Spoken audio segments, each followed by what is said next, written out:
Hi everyone, for tonight's Nightcap and review, I'm having a whiskey and diet, and I'll be reviewing Eminence of Whispers and Shadows, the second in the Cybdicate series by Arianna Isabella. I think I got all that right. I did receive this as an art copy. Of course, I'm going to give my honest opinion. These are the tropes, and these are the content warnings. Right off the bat, I'm giving this book 4.5. It was good. Oh my God. Now, that cover is gorgeous. That is a beautiful cover. The first one was beautiful, but this one just speaks to me on so many levels and is just the perfect embodiment of this book. You have the Venetian. I'll get into it. It is just a stunning cover and perfectly embodies this book and the writing style of this author. So, what's this book about? Well, first of all, again, this is the second in the series. Where this starts off is a continuation of book one. If you have not read book one, with the way it ends and the cliffhanger and how this one starts, you're going to want to skip this because I don't want to give a spoiler for how that book ended. You definitely want to go check out my review on it and also read the book. It was amazing. But for this book, it starts off with Prim trying to grapple with the fact that the woman she loves was basically unalived right in front of her, and she's coming to realize that the person who did it was the person that she was supposed to take care of, Riker, in the first book. She thought he was that she had unalived him, and she's just grappling with the fact that if she had gotten that, this would not have happened. So in trying to deal with it, her mind just fractures. She gives into the dark voices and whispers you get clues about in the beginning, in the first book, and she just retreats into her mind, and Brianna comes forward.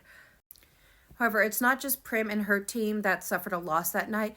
The Queen was also unalived, and they do not know who is responsible. So Hollyhock assembles a team of shadows who turns out to be Prim and her team. They are being sent to court to try and figure out who unalived the Queen and provide support to the princess as she ascends to the throne. You would think Hollyhock, being the academy that is training them to be assassins with its own mysteries and secrets, would adequately prepare them for the Queen's court, but that has nothing on the Queen's court. It has its own mysteries and secrets combined with political intrigue and dealings. But as Prim and her team maneuver their way through this court trying to survive, they are also trying to figure out who unalived the Queen. But that's not all they're dealing with. They are also having to contend with the fact that their alliances are being tested. People they thought to be their allies are now turning into bitter enemies. People they thought to be their enemies are actually, in fact, now their allies in battle. This book also leaves on a cliffhanger, a huge cliffhanger. It is a big bang, and oh my God, I am still processing it. If you couldn't tell, I'm trying to find the right words, and I don't know if I'm going to accurately describe this book and my feelings about it. It just was that good. So as I said earlier, I am giving this book 4.5. This book was so beautifully written. The author's writing style is something I have not really seen before, or at least not something I have read a lot of. And I will say this is a writing style that may not be for every reader. It is also a writing style that may not be for every book. It is beautifully done for this book by this author. She is very descriptive, and I don't know, but I think she might have a theater background, the author, and I can see that in the writing.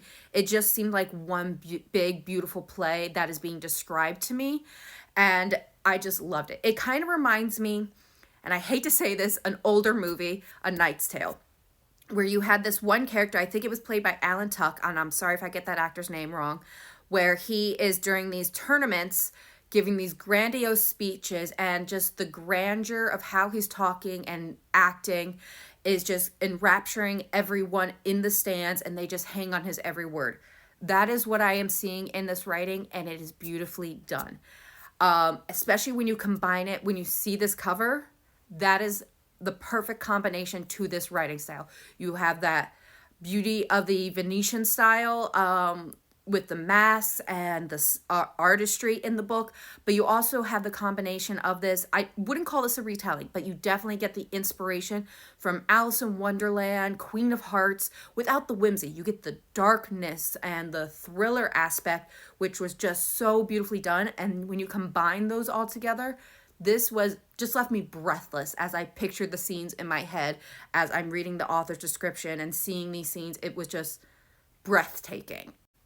Now, I will say the same things that left me breathless about this book, I would also say at times left me wanting a break from this book.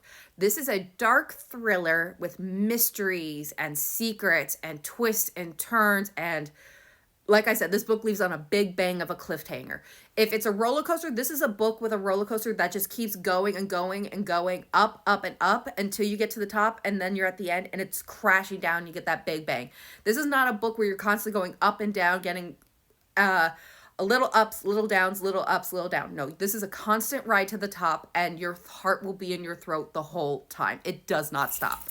So I would say at some points I was like, can this author just give us a little bit of a break? Can we just have one moment where we level out so I can just absorb what I've read so that I can get a break before we go on to that next level up?